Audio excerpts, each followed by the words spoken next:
I think recorded na. So start tayo with self-employment and professionals or SEP. So this is based on chapter 2 of Sir Enrico Tabag, no, of individual taxpayers. So let's start.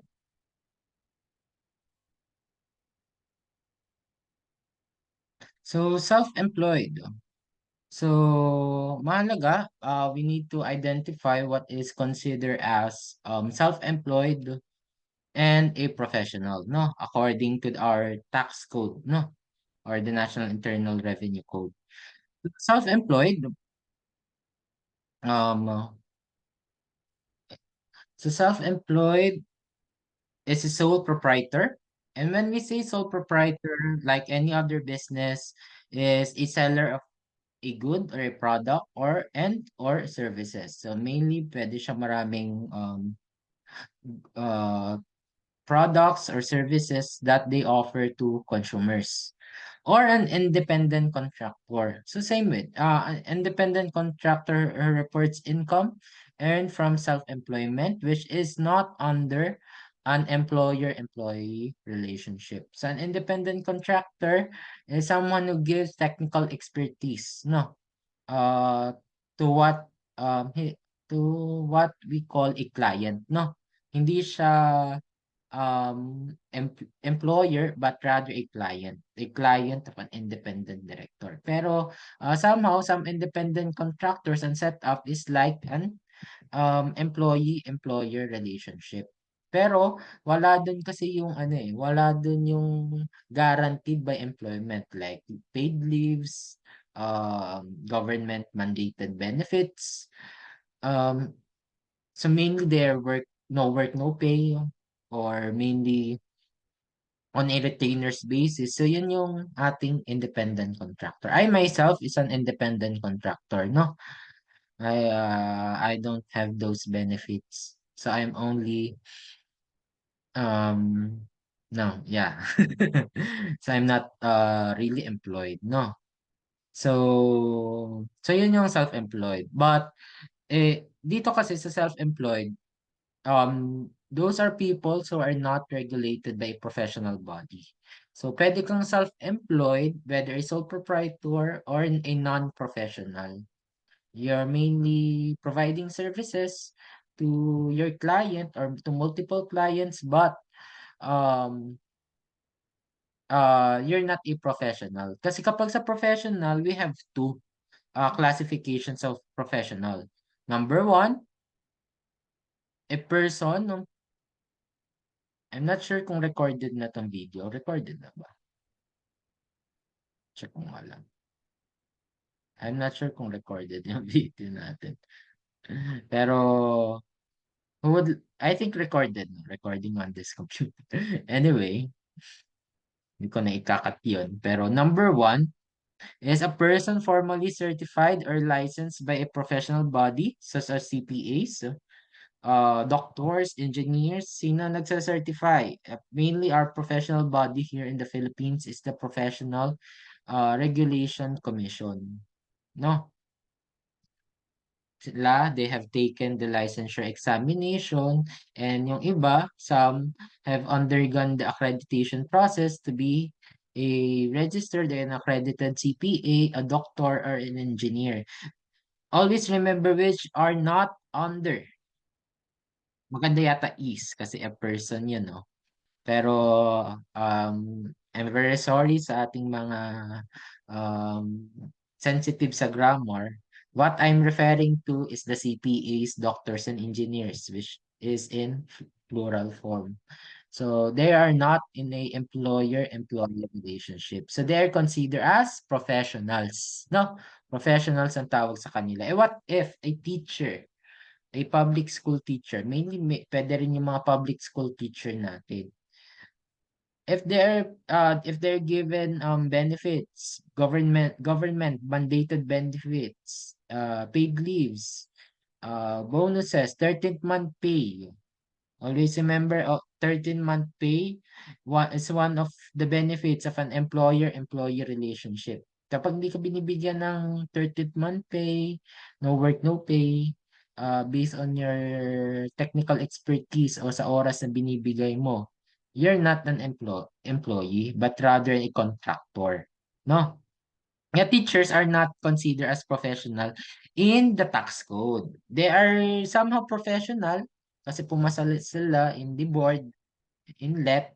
Pero if they're employed by a school of a school board, then they are not a professional in the tax based on the tax code. Pwede rin, you're considered as a professional if you're engaged in some sport or art for money as a means of livelihood rather than a hobby. Like a professional athlete, a professional entertainer, yung ating mga celebrities, a director, a producer, a bookkeeping agent, an insurance agent, and other recipient of professional and talent fees. Kasi sila, they are not certified or licensed by a professional body. But because their somehow their livelihood is based on their what they do. Kaya nga kami sa aming sa industriya namin, no, it is based on talent, no? Sir, sana all may talent. Oh, okay. Oo, dati, kaso ito na yung aking bagong karera sa buhay. So, hindi na ako pumasok sa entertainment industry. Pero yung mga nasa entertainment industry, even though they're not certified by a professional body, are considered as a professional. No? Kasi nakakatanggap sila ng talent fee. So, ano naman sir yung freelancer? So, an individual who earns money on a per job basis for multiple clients, usually working as an independent contractor. Freelancer, it's not determined in the tax code, but they can register himself or herself as a non-professional, or if you're a non-professional, mainly you're a self-employed, or a registered professional if you are one, no? So, pwedeng, even yung ating mga celebrities, di ba? They consider us freelance if katulad, meron silang, katulad ko, I have, meron akong show mamaya sa ABS, then pwede akong nasa GMA. So, uh, they can register themselves as a professional under the description of the tax code, no? Under number 2. Kung hindi naman, another sideline ko lang ang pagiging CPA. So I myself is registered as a professional. Or if you're earning katulad here in Sacred Heart College, I teach part-time. So I also earn employment income. Pwede yun. You're registered a professional and also you're employed by someone or a company or a school for that matter. Then, I myself can register as a professional and an employed. Ang tawag dyan is mixed income earner. Maraming sources of income. Sana all sir, maraming sources of income. Diba? Kahit maliliit lang, ano, okay lang. Hindi naman kalakihan, pero at least marami. Kasi maliit lang kasi. Like here, no? So, yan ang ating description of a self-employed and professionals or SEP. We'll go on to the next. So, mainly ang freelancer is been, freelancing industry has been matagal na, no? Even from our doctors, no? 'Di ba, mga doctors natin napunta sa iba't ibang mga hospitals, no? Or tawag sa kanila is moonlighting. No, matagal na. Ang kilala kasi ngayon is in the online workspace, no? Which is flexible and somehow feasible to our industry, like in accounting, mainly in the IT industry and other sort. Ito naman sa government, punta tayo sa government. We have what we call job order and casual employees. Mahalaga to. It's actually not in the book.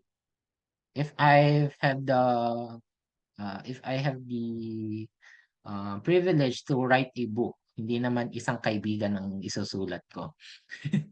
Pero if I will write a book, I will also discuss these terminologies para hindi nalilito yung mga taong, especially marami nagtitake ng ating civil service exam and who wants to work to the government. At medyo hindi nila alam yung terms regarding job order, contract of service, cost, or casual employee. Now we will discuss it because it is very crucial on how you classify yourself as a taxpayer. So medyo mahaba to.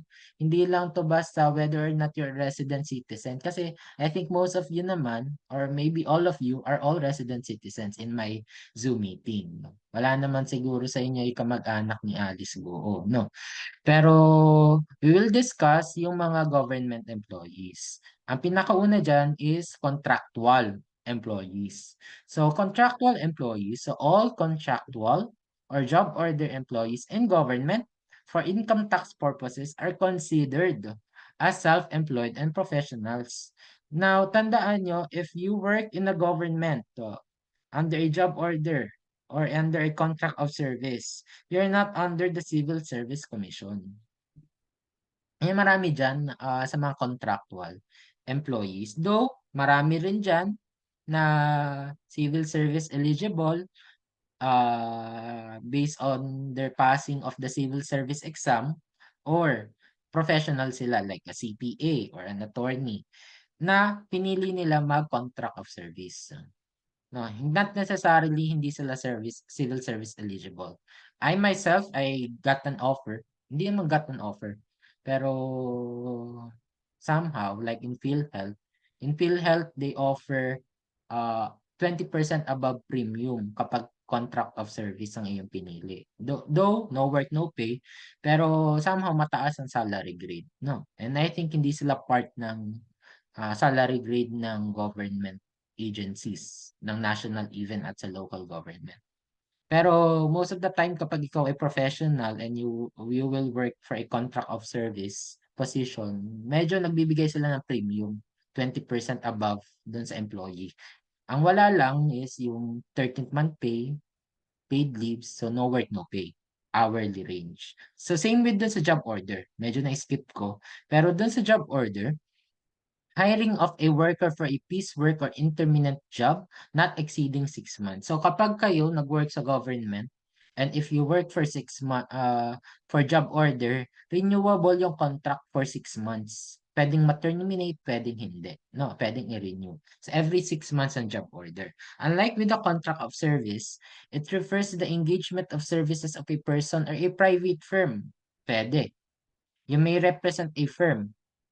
No, marami sa ganito is CPAs and lawyers, no?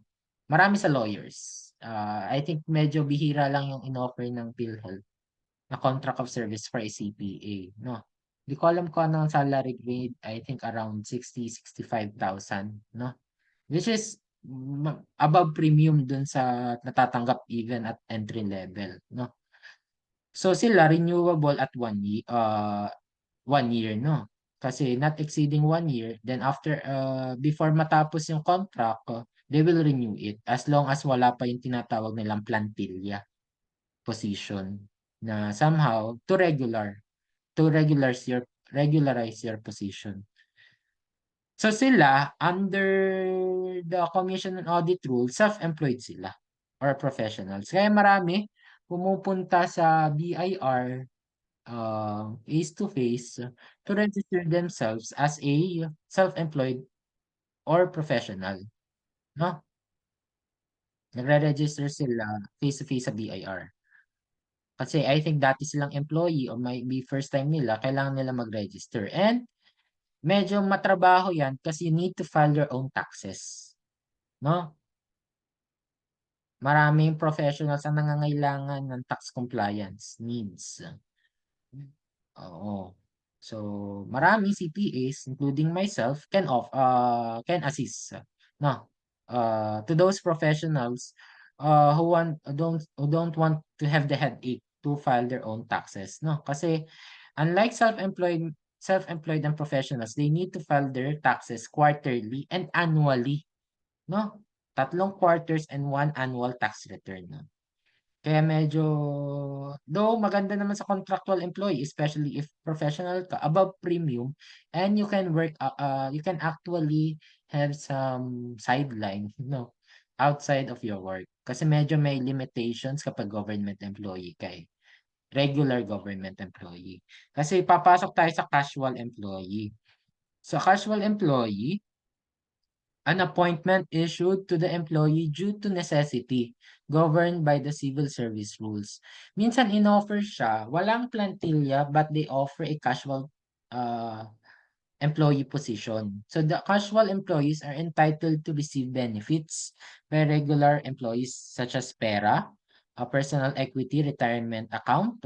Ito yung retirement fund na yung the PERA manager o somehow yung kanyang fund is invest to different investments like in stocks or bonds.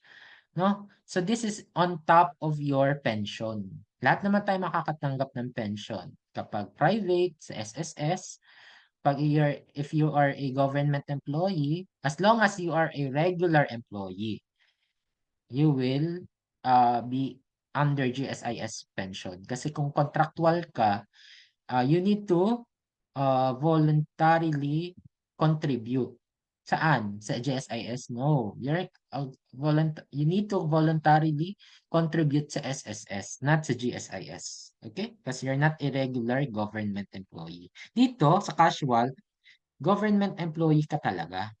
No? You can receive rata, no, allowance, transportation allowance, bonuses, and paid leaves. So they are considered as purely compensation or earners. Okay? So, sa mga gusto magtrabaho sa government, at least you know. Kadalasan yan yung binibigay kapag entry level. Either contractual ka, job order, or cost, or casual employee. Then maybe 6 months to 1 year, you can be regularized. Yung iba ayaw ma-regularize actually. Kasi mas mataas pang binibigay ng, especially sa cost, no? Kadalasan binibigay ang cost kapag sa mga professionals talaga, like CPAs and lawyers, no? Pero yun nga lang, walang benefits. Walang government mandated benefits. But if someone is paying you, either a client or a employer outside of government, then okay na, di ba? Kaysa naman mag-double benefits ka. Pero most of the time, ang pangkaraniwang Pilipino is nagtatrabaho sa isang employer. And wala naman masyadong masakit ng ulo if you're a purely compensation earner. Because the employer is the one who prepares your 2316, and the 2316,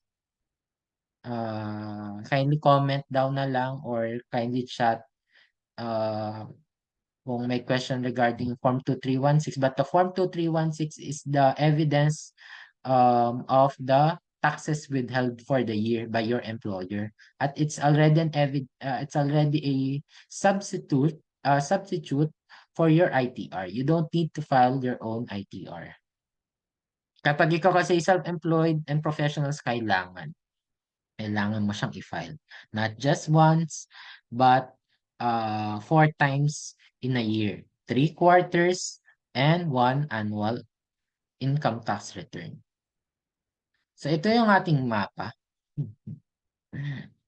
Hindi yung mapa pero chart. So business income versus compensation income. So tandaan nyo, if you're a self-employed professional, your income is considered as a business income. Based on the tax code, even though mukha ka namang empleyado, pero sa mata ni BIR, you're considered as a business income. Business income yan. May puhunan ka dyan. No? Okay? Kaya nga sa business income or sa income earned by a self-employed professional, it is subject both business tax and income tax. So sa business tax, you can either be subject either if your gross sales or receipts is more than 3 million pesos, ito yung left side, no?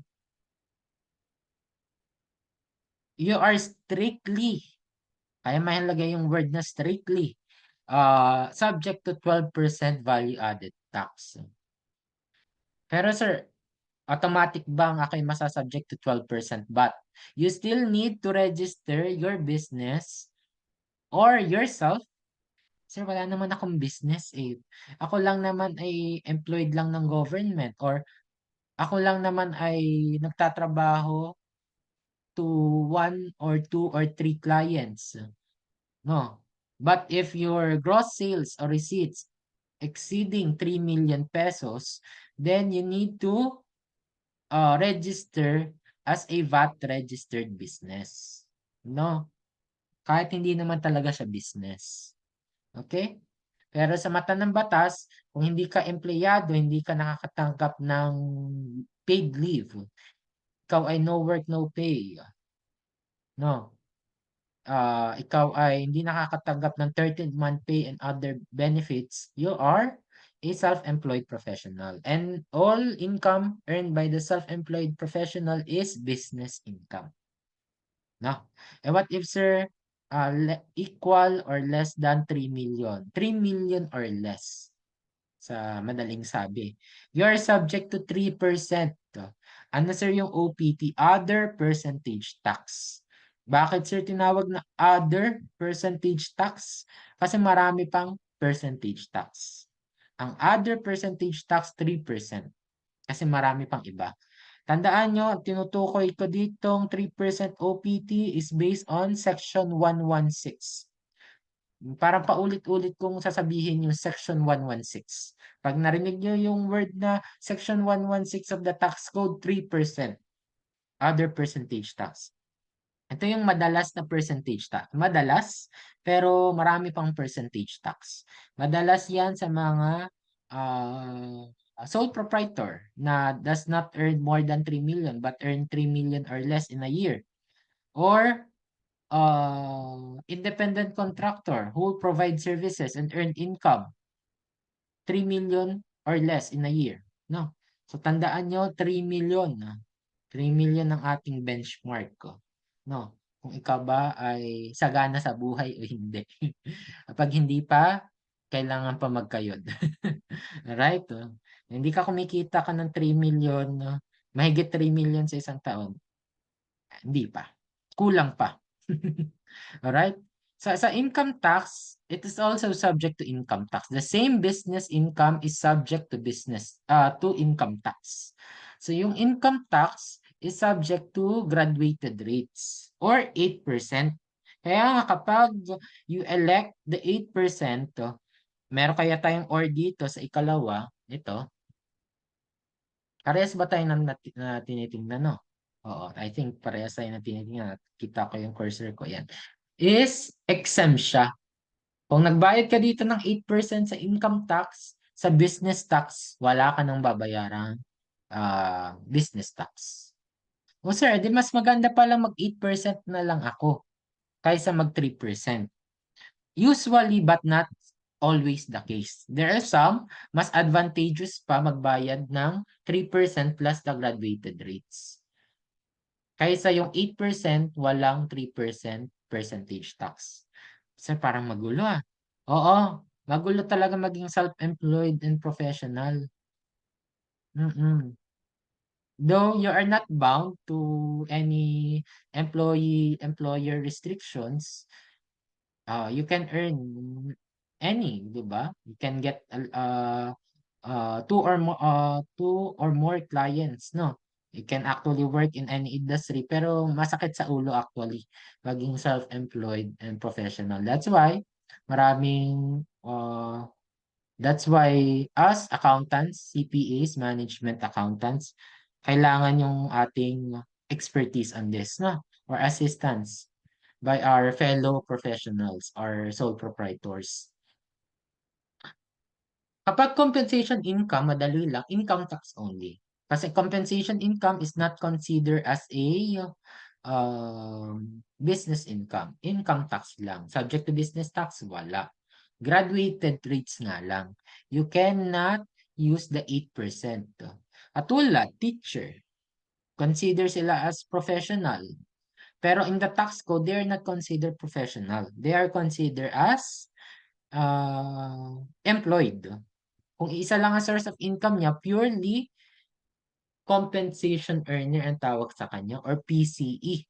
PCE ang tawag kapag only one source of income for the whole taxable year. Employment income lang.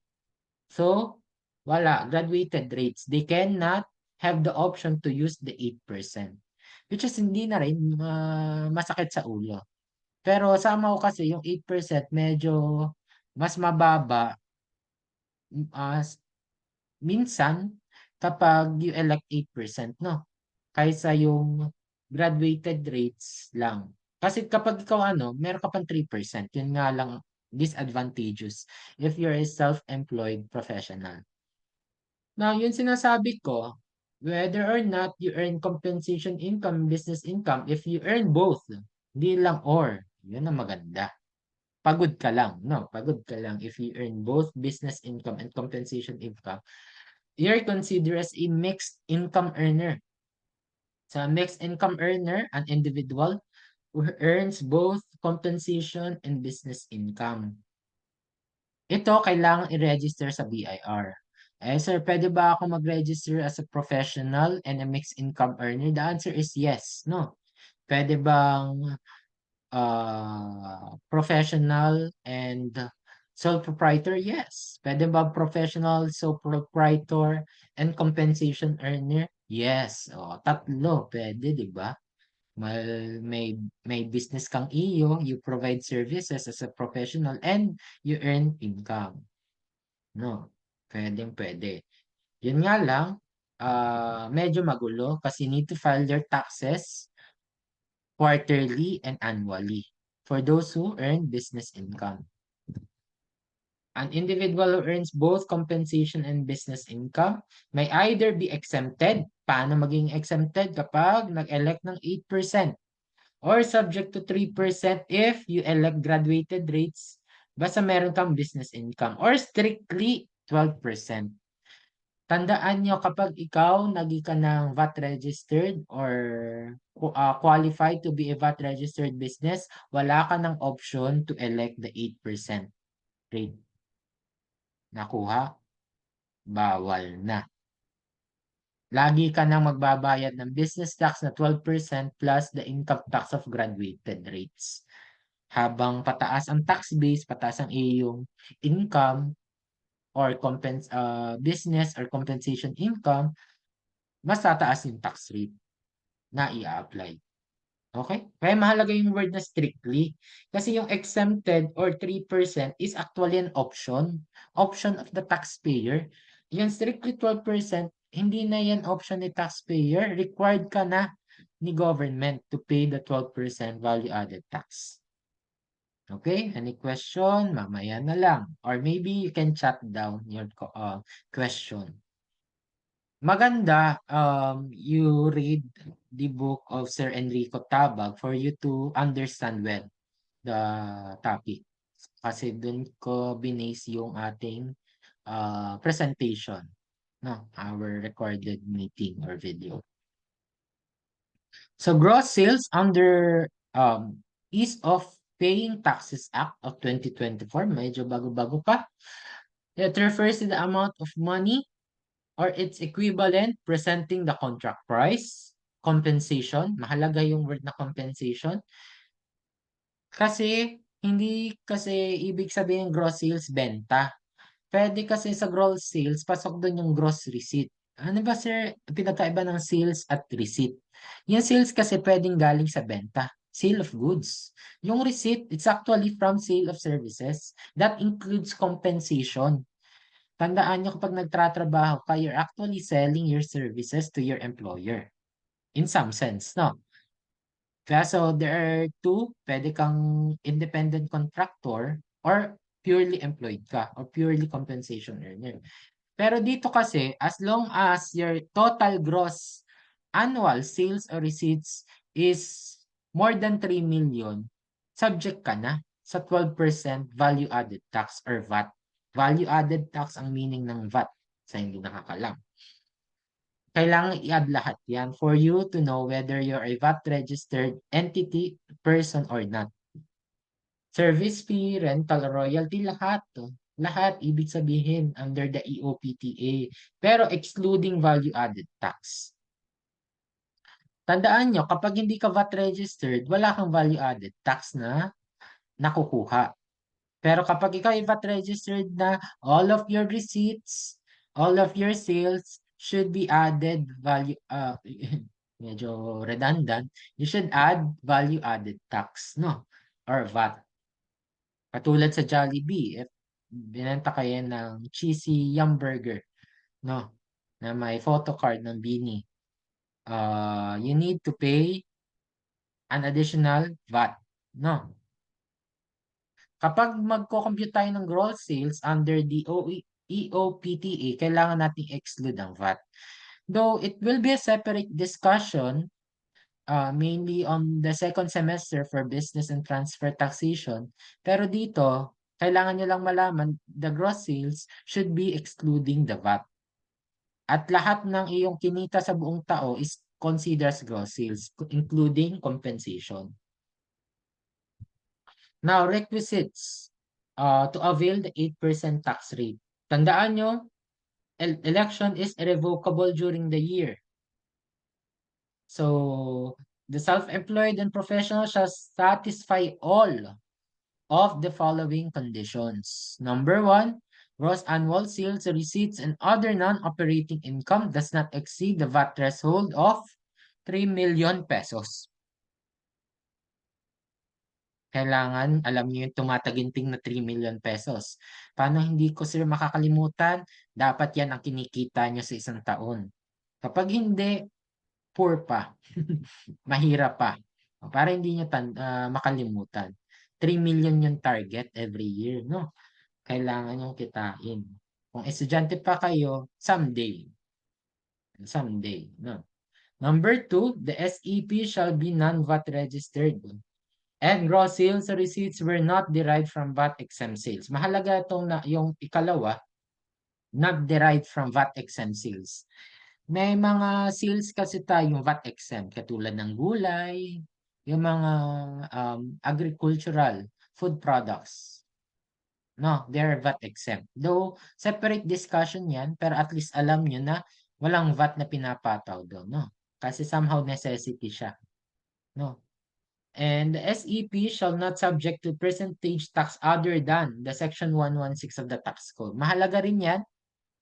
Mahalaga. And ang tinutukoy na section 116 of the tax code, yun nga yung 3%. Other than that, kung may nakita ka sa problem, or nalaman mo yung business mo is not subject to 3%, or a different percentage tax, then hindi ka na eligible to avail the 8%. Eh di sir, anong gagamitin ko? Graduated tax rates lang. Nakuha? Lahat ng hindi mo masatisfy any of the four, you will need to, you are required to file your income taxes based on the graduated income tax rates. Hindi na 8%. And number 4, the self-employed professional signifies his or her intention to elect the 8% income tax return in his or her first quarter income tax return. No? So, meaning, kailangan first quarter pa lang, dapat sinabi mong 8% ka na. Or else, kung ginamit mo is graduated tax rates, hindi na pwede. You need to, panindigan mo na siya hanggang dulo. Pero sir, all throughout na ba ako mag-graduated tax rates if I didn't use the 8%? Hindi. Just for that taxable year. On the next year, pwede pa. Basta sabihin mo on the first quarter ITR, you will use the 8%. Okay?